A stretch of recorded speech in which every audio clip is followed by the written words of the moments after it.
Lesson 11.3. Use normal distributions. There's one group of distributions that occur a lot, called normal distributions. And they're normal because they're very, very common. They're normal. It's a bell-shaped curve, sometimes called the bell curve or just the curve. And it's symmetric around the average, and it looks like that, where that would be like a histogram, where the middle here is where the average is, and then these are the probabilities of getting values on each side of the average. A normal distribution with the mean x-bar and standard deviation sigma has the following properties.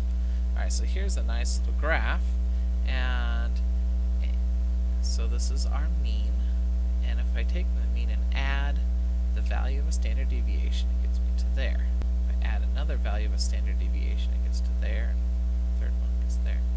If I subtract the value of the standard deviation, I get those. And between each of the lines is an area. That area is the total probability that you'll get between those two lines. So the total area under the curve is 1, or 100%. About 68%, so both of those, is within one standard deviation of the mean. 95% is within 2 standard deviations of the mean. So that's this area. So that's 95% of the data. 99.7% within 3 standard deviations. So from here over to there, all that area is 99.7%.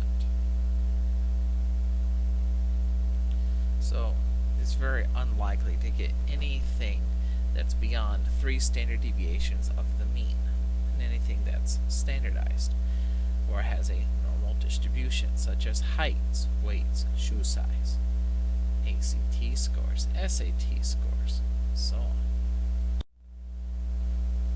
So let's have an example. A normal distribution has a mean and standard deviation. For a randomly selected x value from the distribution, find the probability that your x value is between the mean minus 1 standard deviation and the mean plus 3 standard deviations. Well, it'll be useful to have our graph that tells everything. So there's our graph. And we want to be between the x minus 1 standard deviation, so our mean minus 1 standard deviation is there, through the mean plus 3 standard deviation, so that's over there. So we want that area. So what we'll do is we're going to add all those percents together.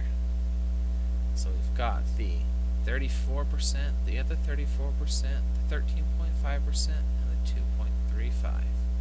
Add those together, you get 83.85%. So the probability, 83.85%.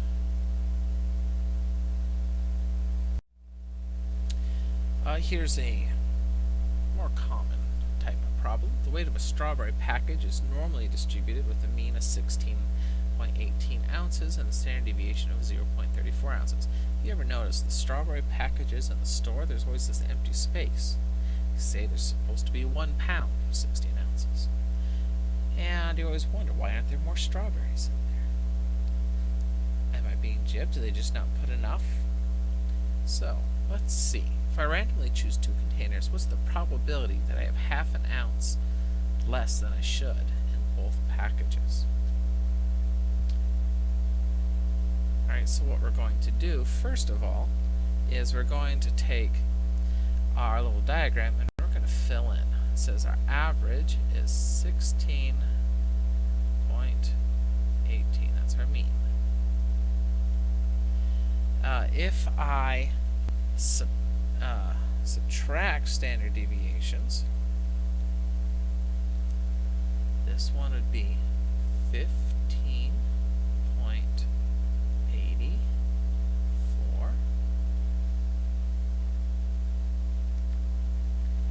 This one would be 15.5. This line would be 15.16. I can also go up. I can do 16.18, my mean, plus the standard deviation, which would be here. That's 16.52.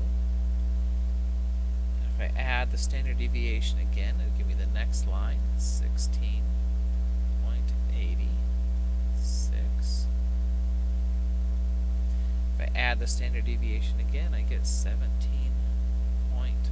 for the last one. So notice that the 15.5 is right here. So that is our mean minus 2 standard deviations. I want the probability that I get strawberry packages that are less than that. So that means I want the area below. So that would be this area there. So I'm going to add the percents. So that's the percents there, the 0.15% and the 2.35%, which gives me 2.5%, or a probability of 0.025. But I want 2 packages of strawberries. Last chapter we learned that for doing 2 events and we want the probability that both events occurs, you multiply the probabilities together. So our probability that we have 2 packages that are less than 15.5 ounces would be our 0.025 times 0.025, which gives us 0.000625, which is way small. It's way less than even 1%. So are you likely to be gypped and not get all the strawberries you're paying for? No, you'll likely get all your strawberries.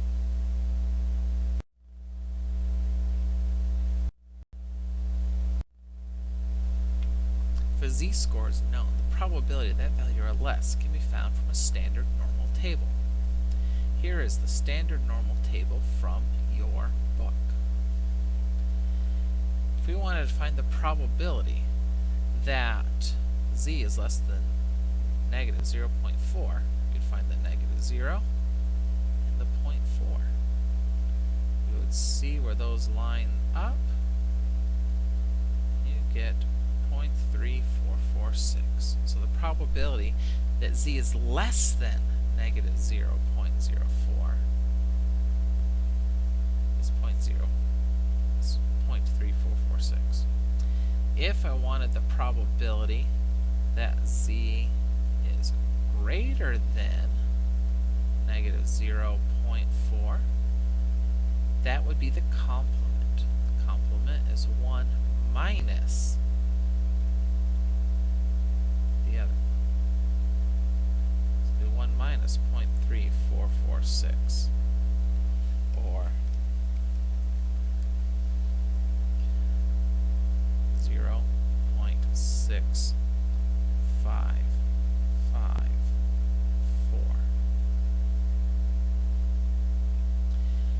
Let's try another one. Change the color. We do a different one and say we want the probability that z is less than or equal to 1. Well, here's the 1, and it's 1.0, so there's the 0. Let's see where they line up. And it's 0.8413. Let's try another one. Let's say that we want the probability that our z is between negative 0.4 and 1.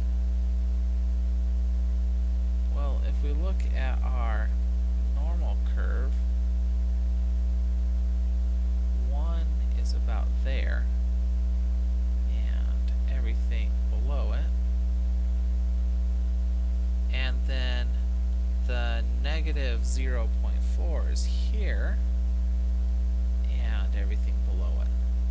So if I want the middle, I would have to subtract. So I would take the point 8, 4, 1, 3, and subtract the score I got from the negative 0.4, which is 0.3446, which will give 0.4967. So the probability that a z-score is between negative 0.4 and 1 is that difference, or 0.4967. So when you want less than, it's just the table. If you want greater than, it's 1 minus whatever you get from the table. And if it's between, you subtract the numbers from the table.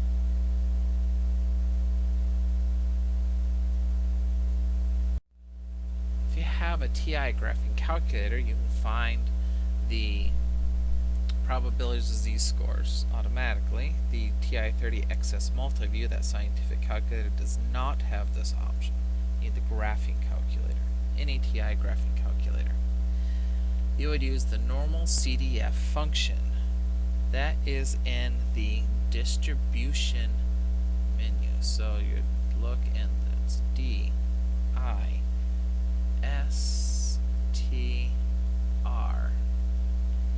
And it's the first one there, or second one down, Normal Cdf.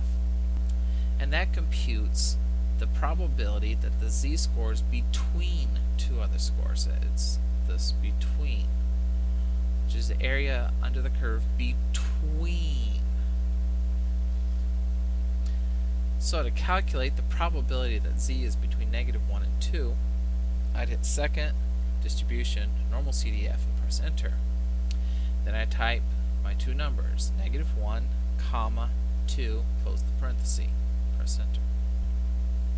If I wanted it to be just z is less than 2, for the lower number I'd do negative 100. If I wanted z to be greater than 2, I would do the greater number to be 100. If I wanted just to be between two numbers like negative 1 and 2, a smaller number is negative 1, bigger number is 2, so it's negative 1, comma, 2. Put that in the calculator, and it tells me the probability is 0.8186. These numbers can be slightly different than what's on the standard normal table, but they're still going to be very close. So a survey of 20 colleges found that the average credit card debt for our seniors was $3,450. The debt was normally distributed with a standard deviation of $1,175. Find the probability that the credit card debt of the seniors was at most $3,600. So that means I want to find the z-score for the 3,600. So because that is what I am looking for, find the probability that it was at most 3,600. So to do that, the z-score is the x minus the mean over the standard deviation. So the x was the 3,600. The mean, this says it's the average, 3,450, and the standard deviation is labeled as 1,175. Fill those in, and I get a z-score of 0.13, or 0.1. I use the table, or Normal Cdf, to find that probability. And from the table, I would use 0.1, which means means it's going to be slightly different because on the calculator I have 2 decimal places on the table. I have only 1 decimal place. But you should get 0.5508. And we wanted less than the 3,600, so it's just what we get off the table. If we use the calculator, you would have the normal CDF